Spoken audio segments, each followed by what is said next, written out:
The following episode contains difficult subject matter, including references to suicide. Please take care.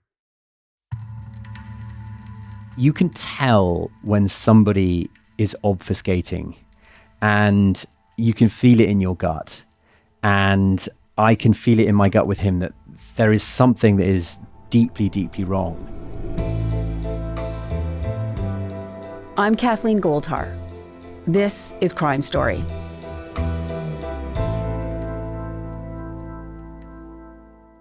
A good ghost story, a really good ghost story, can be just awesome. They endure. Think about A Christmas Carol or the movie Ghost for that matter. Good ghost stories are about so much more than the paranormal. The best ones offer those of us who are still alive a lesson of sorts. They speak to something that we're missing in the present. So while I do believe in the power of a good ghost story, I can't say that I believe in ghosts. And neither did journalist Tristan Redman until one day when he connected a memory of weird happenings in his bedroom that he lived in as a teenager with a murder in his wife's family. Tristan turned his investigation into a fantastic, gripping, brilliant podcast called Ghost Story. Tristan, welcome to Crime Story. Thank you. Thank you so much for having me. And first, congratulations on winning the Ambie for the Best Documentary Podcast of the Year. That's pretty exciting. Yeah, it is pretty exciting. I've just got back from LA and it was a bit of a whirlwind. It was really, I don't think I've won anything since I was maybe in like swimming club when I was 12 or something. It was quite fun. Well, that's a pretty great next one to win as an adult. Speaking of the podcast and documentary, your background really is in news, right? So how did you find yourself making a documentary style podcast? Oh, by complete coincidence, by a ridiculous series of lucky happenings, basically. I normally work in TV news and I cover, like European news, things happening in France, or I go to Ukraine, Middle East, North Africa, all that kind of thing. And I have never made a piece of audio journalism ever before in my life. So this was the first one. And basically, I was on holiday a few years ago with some journalist friends in Spain, and we were literally, sitting around a table late at night telling each other stories. And my wife was like, tell them the ghost story. So I told them the ghost story. And then she said, tell them the story about the murder in the house next door. So I did. And all these journalists around the table were like, oh my God, you have to find out if the two things are linked. It's a podcast. And I was like, oh yeah, maybe it is a podcast. And then from that moment on, I was just kind of hooked. And I called a friend of mine who linked me up almost immediately with this guy called Joel Lovell, who's this incredible podcast editor in New York. And Joel was like, that's a great story. Let's make it. So very quickly, that was what we were doing. It was great. I have to admit, when I first hit play on it, I was like, I hope this isn't just a ghost story. And it was so nicely told, and it was done with such a smart, elevated way of telling a story. So if people out there haven't heard it, I really encourage them to listen to it because it's surprising and gorgeous and smart. And yeah, congratulations. It's a great podcast. So let's just start at the beginning and start where you start in the podcast, which is in the bedroom of your home when you're a teenager, right? So what's happening at night in your room? That's right. So and it's basically PG. We'll let everyone know that we're not talking about like teenage bedrooms. Right. Yeah. Exactly. That's there were definitely things happening in my bedroom. So I'm like 16, 17, and my family moved to London. It's the first time I'd ever lived in the UK. And they moved into this kind of old rickety Victorian house in southwest London in a place called Richmond. And weird things used to happen in my bedroom. So like things used to move around the room, not like they would fly through the air in front of my eyes, but there would be things that would move around. Like I'd go to sleep and there was this yellow vase that it would be on the little mantelpiece in the room. And I'd wake up in the morning and it would be like on the desk or the bedside table. And then I'd come back later in the day and it would be on the other table. And it took me a while to work out that anything was actually happening, because it was just a feeling of like over the course of many months, I was like, why am I always putting this stupid vase back on the mantelpiece? And then eventually, like, I started noticing weird things with like lights that would switch themselves on and off. I'd be like, I'm sure I turned that light off. when there was no one else in the house, that kind of thing. So it was just this feeling that things were a bit weird. And eventually, after a while, I confronted my sister about it because she slept like me on the very top floor of this house. And I'd say, like, are you doing this stuff to freak me out? And she'd be like, no, stop going on about it. So she denied it. But it carried on for several years. And then eventually my parents sold the house and I never thought about it again until a good 15 years later almost. When we were contacted by an old neighbor of ours who's a family friend, who's also kind of like a local historian, who had found out by complete coincidence that the two families who'd lived in the house after us had also experienced weird things on the top floor of the house. And the weird things that they experienced were kind of, at least some of them were a bit scarier than what you experienced. Yes, totally. My experiences were a bit anodyne compared to theirs.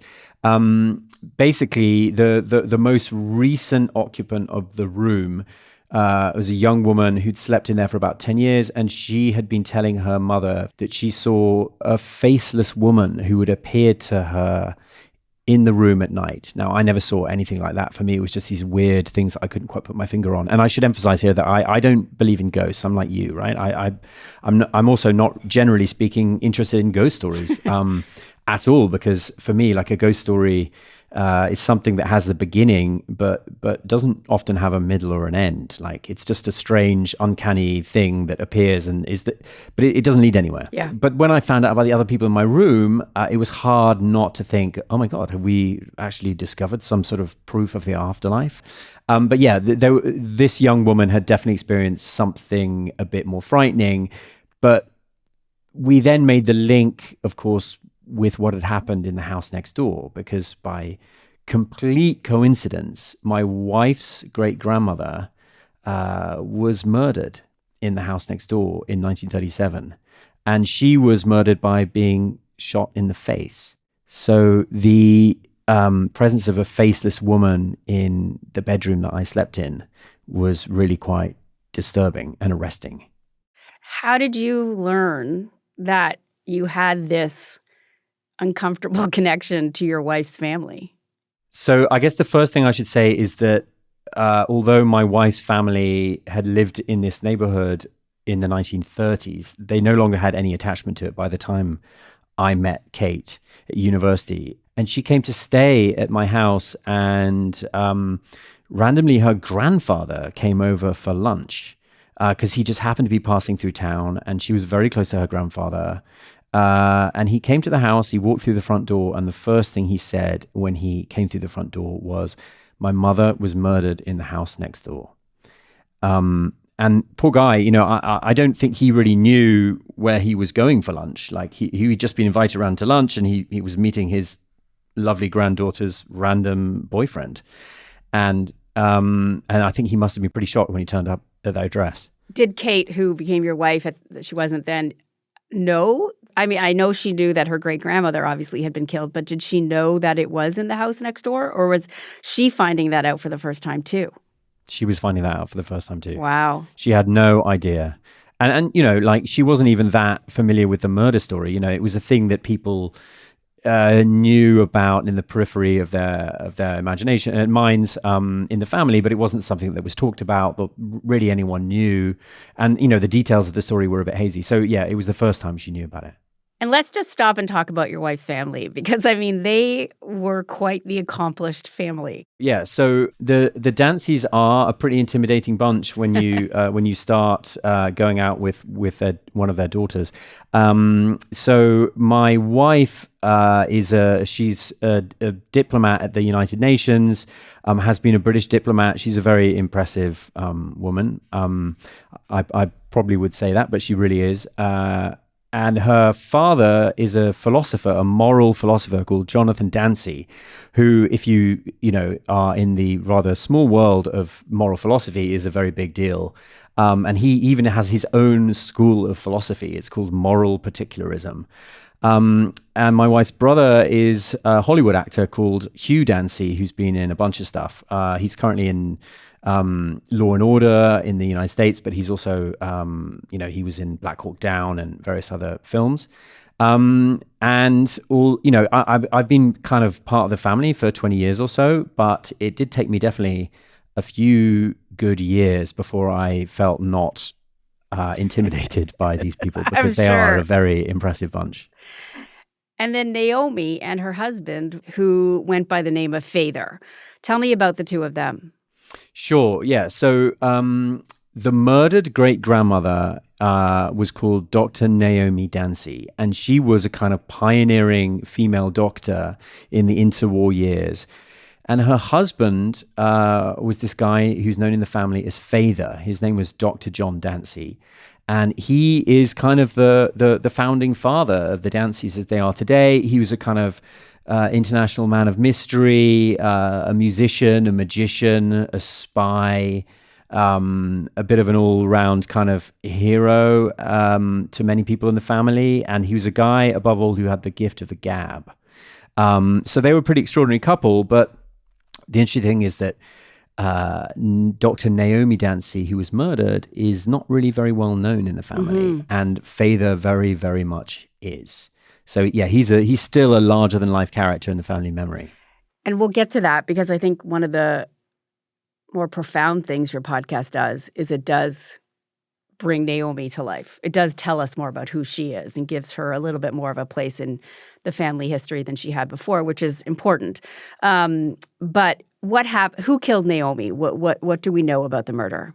Well, I mean, that is a central question of the podcast. There is significant doubt over who killed Dr. Naomi Dancy. The official murderer was her brother, who then supposedly went on and killed himself immediately afterwards. And his motive was that he was a troubled PTSD suffering or shell-shocked veteran, as they were known in those days, from the First World War, who had problems with alcohol and possibly drugs, and was temporarily staying in the house with his sister, and supposedly was jealous of her comfortable family life and her kind of middle-class existence, and also supposedly jealous of her eyes, because he was going blind. He'd lost one eye in the First World War. He was losing the sight in his second. And Naomi, as it happens, was known for her particularly striking big blue eyes. And allegedly that's why her brother chose to kill her by shooting her in the eyes before then locking himself in a lavatory and killing himself. But there is significant doubt about the veracity of that story. Now, the doubt was not something that was in the family consciousness. It came about much, much later. But there are some significant questions about the behavior of her husband, Father. And that's really what we kind of delve into in the show. What even starts you questioning the official line of who killed Naomi? So I think it was 48 hours before I found out this strange coincidence about the people in my bedroom and the possible ghost. My wife found this article online on the National Archives website in the United Kingdom. And it was basically an archivist at the National Archives who'd uncovered this police file from the murder in 1937 and read it and was like, whoa, that is crazy. What's going on here? And she wrote this article in which she basically asked the question, was it a murder-suicide, or was it in fact a double murder by Naomi's husband, Dr. John Dancy? And she highlights a bunch of strange bits of evidence in this article. One is that there was a life insurance policy that had just been taken out on Naomi's life just before the murder for a significant amount of money. There were anonymous letters that were written to the cops about from people who suspected that John Dancy may have been the actual killer. And there were these odd bits of evidence where Father, Dr. John Dancy, he appears to actually tamper with bits of evidence. And then there's the rather kind of strange detail, which is that he gets remarried very quickly after the murder. So all of these things together led to a lot of doubt about who the actual killer was. And so that's what we started digging into. And we found some really quite extraordinary things about who my wife's great-grandfather actually was. And that essentially his life was mostly just a rich tapestry of lies. How so? I mean, I guess the kind of origin story lie is that he did not go to Cambridge University, which sounds like a small thing. Like, who cares? But the family I married into, the Dancies, they are a family of academics and educationalists for whom that origin story is really important. So he tells this lie about where he was educated, which was quite easy to disprove. But then there's all sorts of other stuff, like he is known in the family as a magician and a member of the Magic Circle, which is, this like famous club for magicians in London. Now, we found no trace of him at the Magic Circle whatsoever. He tells these stories about him as a songwriter, to the extent that he tells stories about particularly which songs he has written, including this one called Cruising Down the River, which was like a number one hit in the like early 50s, I feel like, in the US. It was covered by Frank Sinatra. He didn't write that song. Nor did he write any of the songs that he said he wrote. So, there's this kind of tissue of lies that goes throughout his life story. The big question is really whether or not he was actually in the Secret Service at all. And he tells this 3,000-page long story about his time serving in MI5 and MI6. And there is no trace of him whatsoever in the MI5 and MI6 archives. And, there are academics who we spoke to who, doubt that he was ever involved as a spy in any way. So there's an enormous number of lies. In fact, you find direct plagiarisms. Yes. So a lot of his memoirs were directly plagiarized from historians. He just lifts whole passages from historians of the Secret Service and just, dumps them down in his memoir and hopes for the best. But yeah, there's why anyone would tell so many lies about their life is, just enormously sad to me. Like, what on earth was he trying to hide?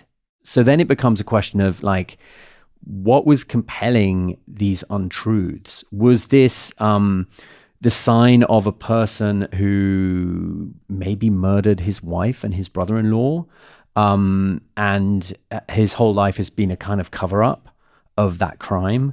Or were his lies to do with the trauma, his own trauma from the First World War and deep depression and, like so many people in the story, the shadow of the First World War really bears down on them, and it's kind of the mood music of the whole show. Really, is the impact of the First World War.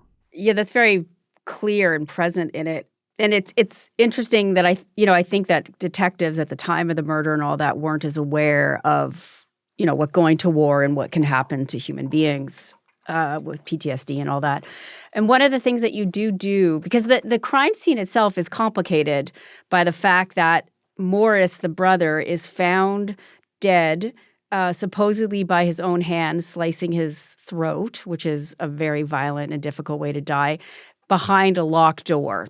So can you tell me about what you looked into? Like, how would it have been possible that Father had killed her if the official murderer was behind a locked door? So we spent a lot of time talking to homicide detectives from the United States, from Canada, from Britain.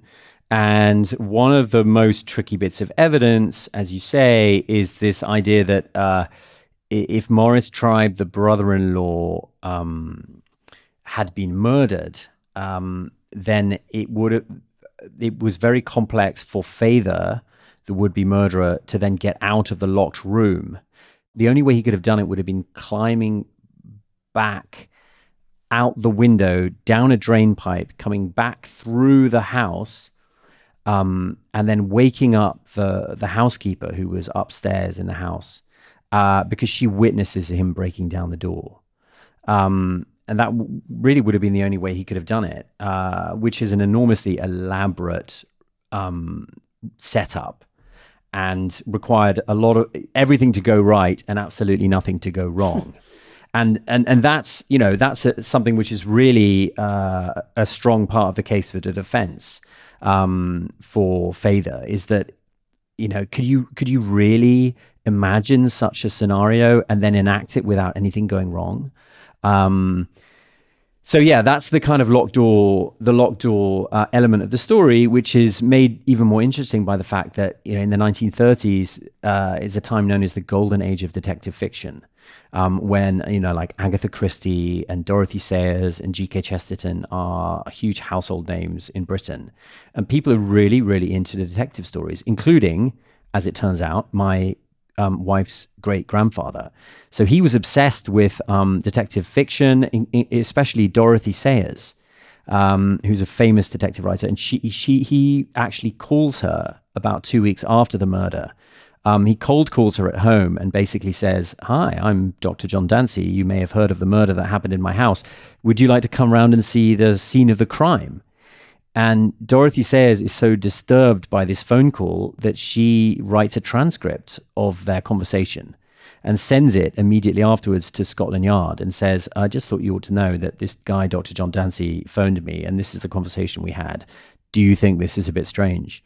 And Scotland Yard look at the transcript and they write back to her and say, "Nothing to see here, move along." And they just completely overlook this very bizarre bit of evidence. It's so bizarre. I can understand when there's a locked door from the inside in the dead body, it looks like he committed suicide, why the police would reach that conclusion. But you worked really hard to try to at least make us think that there is another possibility. So what evidence or what things did you uncover that sort of brought you to the idea that the answer is just not as clear? Well, I guess the most glaring bit of evidence for me inside that room is that the brother-in-law, Morris Tribe, supposedly locks himself inside there. And he's holding a revolver with 3 rounds in it. And then, if the official story is to be believed, then chooses to cut his throat, which is an incredibly improbable thing to do, because killing yourself by cutting your own throat is both very painful and very traumatic. And who on earth would choose to do that if they also had a revolver? So that's an incredibly glaring and suspicious bit of evidence there. Then you've also got the tampering with the knife. So supposedly the door is knocked in after Morris has killed himself, and then Father tampers with the bits of evidence. He cleans the blood off Morris's hands, and he puts the knife back in the hands. Now, there's no explanation that we can think of for having done that other than he's trying to hide something. On the other side of the equation, you have the fact that the pathologist found that there were hesitation marks on Morris's neck. Now, those are like the little attempts to cut your neck before you actually do it. And they're marks of hesitation or trial. And the pathologist's view was that Morris Tribe must have killed himself because these were, classic hesitation wounds. But then when we spoke to some members of the family, they said to us, well, this guy, Dr. John Dancy, was a surgeon. And not only was he a surgeon, but he was a police surgeon. So he was a doctor who would go to crime scenes with police officers, and he would certify people dead, for example. And therefore he would very probably know what hesitation wounds would look like.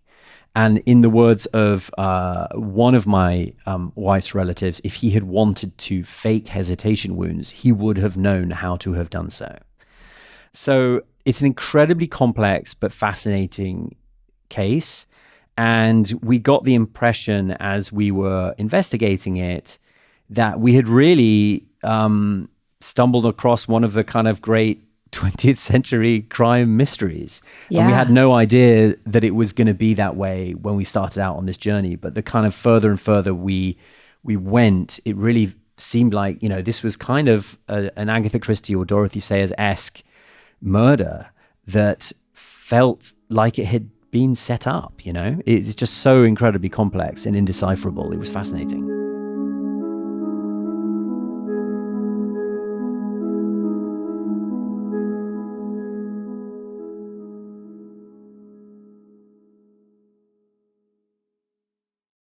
How did your wife's family handle this? I mean, Father was somebody that they held up as important to their family history. How did they react to all of this? Well, it was hard. It was definitely hard. The thing about an investigation is you don't know at the beginning what you know at the end. So we sort of fairly jollily set off down the road of doing interviews and talking about who Father was and who Naomi was, without really knowing where we would land. And I think as the process went on, I think there were certain members of the family who were like, "Oh, why have we agreed to do this?" Which I can totally understand, because it's a difficult thing to have these conversations anyway, but to do it with a microphone in front of your face for something which is going to be for public consumption is incredibly testing. And they were very, very patient, and it was a huge leap of faith that they had to take to agree to keep speaking with us about this investigation. And, I don't think that where we landed in the end is to the liking of everyone in the family. I think some people have found it really, really hard because, there are people in the family alive today who knew Dr. John Dancy, who knew Father. He was their grandfather. And they would, they'll have sat at tables with him at Christmas and other times of the year, and, they remember him. And it's hard for them not to think, who the hell are you? You're some guy who married into the family. You didn't actually know this man. And you're telling me that this person that I knew that you didn't might have been a murderer. And I can understand why that's very, very hard to get your head around. Yeah, I'm very grateful that they were so patient and participated in something that they didn't ask for and was really hard. One of the things that I love so much about long form podcasting is you're able to sort of take a person and develop them in their entirety. And one of the things you do so nicely with Father is that you actually show the other side of him. Like, he was a prolific liar. You do say he really was a doctor, so that is true. But you spoke to his daughter, Bindle, who was quite a character. And tell me a bit about what she told you about him as a father, because that does round him out as a person. He's not just this conniving con man to everyone. No, he's not. So we met Bindle, who's now, I think, 99 years old and lives in the United States. And she spoke incredibly fondly and warmly about her dad. She said that he was the best father in the world. And we, during the course of our reporting, we uncovered a trove of family letters that were written to the children by Father through the 1930s. And the man that we uncovered in those letters was, I'll just say it straight, he's a much better father than I am. I have two daughters, and if I could be as attentive, devoted, and thoughtful a dad as he is, then my daughters would be very lucky. He's a man whose entire existence seemed to be geared towards the well-being and the education of his kids.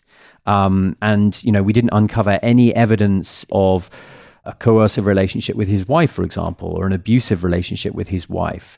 But as someone said to me, I don't know if this is a fair comparison, but like, even horrible people, their children can think they're wonderful. So is the evidence that he's a fantastic father evidence that he could not have been a murderer? I don't know. But it definitely, it really tore me, this idea that we'd been engaging in this investigation to deconstruct who this person was, and then seeing a totally different side to him.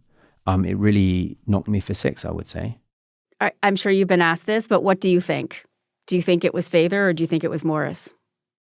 Honestly, I flip-flop every day on this question, because it still kind of consumes me, even though it's been like 6 months since we wrapped the show. I think about it every single day, and I haven't settled in any one place. I think on the balance of probability, to me, it feels more likely that Father did it than not, but we cannot know for sure. I think that one thing I found very interesting about it is that it's not the big ticket items of evidence that I find the most disturbing. So, like the the tampering with evidence, the insurance policy, all of that. Those are really disturbing things. But to me, it's the little items that we almost weren't even really able to talk about in the show because they require too much explanation. But he's a guy who you can see in his everyday actions. He's always often engaged in like covering things up. You can see little details where the only reason you can think of that he is doing what he's doing is that he is covering his tracks for some lie somewhere. And you see him doing that time and time again around the murder. And none of these things taken individually are enough evidence on their own to say he definitely did it. But you can tell when somebody is obfuscating, and you can feel it in your gut. And I can feel it in my gut with him that there is something that is deeply, deeply wrong. And it's perfectly possible to say whatever is deeply wrong is, the remnants of some trauma from the First World War. But I see there's so much of it, one of the things we uncovered in the bulletins was him talking about treating his brother-in-law about a month before the murder. And one of the ideas was that if he killed his brother-in-law, that the brother-in-law probably had to have been sedated in some way.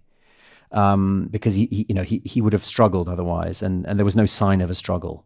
Anyway, about a month before the murder, he says to the children in a letter, "I've given Morris an injection to keep him quiet, and now he's sleeping soundly," which we thought was incredibly disturbing in the context of the murder. And then the other day, I was exercising. And I was thinking about this for some reason, and it suddenly came to me. I was like, this is a guy who's quite often engaged in covering his own tracks. Okay, so what would he be worried about here? He'd be worried that some kind of toxicology test might be done, and that they might uncover some trace of some sort of sedative in his brother-in-law's body, in which case he would need a reason to explain that. And maybe a month before the murder, he says this thing to the kids to create a paper trail of, I've been giving him sedatives. So if you find something in his body, then, that's not suspicious because it's just what I was doing. And, all these little bits of evidence just keep popping up at me. And I can never really you can never be certain. It's never enough to say for sure, but there is enough to be incredibly disturbed by it. Can we just talk a little bit more about Naomi? Because she really was, John Dancy was so sort of disappointing in reality, but she was not. She was a really spectacular person. Can you tell me more about her? Yes. So she was a pioneering doctor at a time when there were very, very few female doctors. She was very little known in the family because she was really overshadowed by the memory of her husband. But we basically spent time in archives trying to track down who she really was. And we found out a certain amount about her. So she was a very well-known public health official in London in the 1920s and 1930s. But she also did an enormous amount of work especially for poor kids and mothers in the East End of London. In the 20s and 30s. She worked very closely with a woman called Lady Cynthia Colville, who was like the Queen's lady in waiting. And together they set up a kind of clinic, a sexual health mothers and babies clinic in East London that was very famous. When Naomi Dancy is killed, Colville writes a letter to the Times in which, she praises Naomi Dancy for her incredible achievements. And she really was not only a kind of woman ahead of her time in terms of her role in the medical profession, but was just an incredibly selfless, good person. She was portrayed sometimes by her husband as being rather hard and potentially quite preachy. That's kind of the legacy she has to some extent in the family. But when you read her words, we'd uncovered some of the letters she wrote to the children. She just seemed like an incredibly kind and gentle woman, as well as being very publicly impressive. So it was pretty special to find out a lot more about her and try and kind of bring her memory back, because she's been overshadowed for too long by this husband of hers. Yeah, and you mentioned your daughters and their connection to her. Yes. So Naomi Dancy, we have a few pictures of her, and she has these incredibly large and striking blue eyes. And the thing that's really stuck with me is that my youngest daughter, Maxine, who's 6 years old, has exactly the same eyes as her. So when there are certain photographs in particular, when I look at Maxine, I think of Naomi, which is pretty remarkable, really, to think that there is something of Naomi still around, because it seems like a very long time since she disappeared. But that was definitely an important impetus and motivation for me, was seeing that link between my own daughters and her. What about the ghosts? Where did you go with that? Because that's how you start, and it is a ghost story. So what about the ghosts? Well, in 2 years of investigating this story, I never saw anything which made me think we've cracked it. The paranormal definitely exists, right? That we met a lot of ghost hunters and psychic mediums and stuff along the way, and I never once, having a conversation with them, thought, I can't explain what's going on here. Like, I'm not a ghost believer as a result of this story. But I think the lesson I picked up along the way was, when someone's telling you a ghost story, they're trying to tell you something important, something that means something to them, and that you should listen to what they're trying to say to you. They might not know what the significance of that story is themselves. Like, I don't really know what the significance of the things moving around my room was. Like, was this just all in my head? But it was something that marked me. And if somebody tells you a ghost story, it's something that's marked them. And it pays to be patient and listen to them. So I'm a lot more open-minded about the question than I was, even if I don't actually believe in ghosts. Well, on that note, I think we're going to leave it. And thank you for this conversation. Thank you so much for having me. It's been really fun.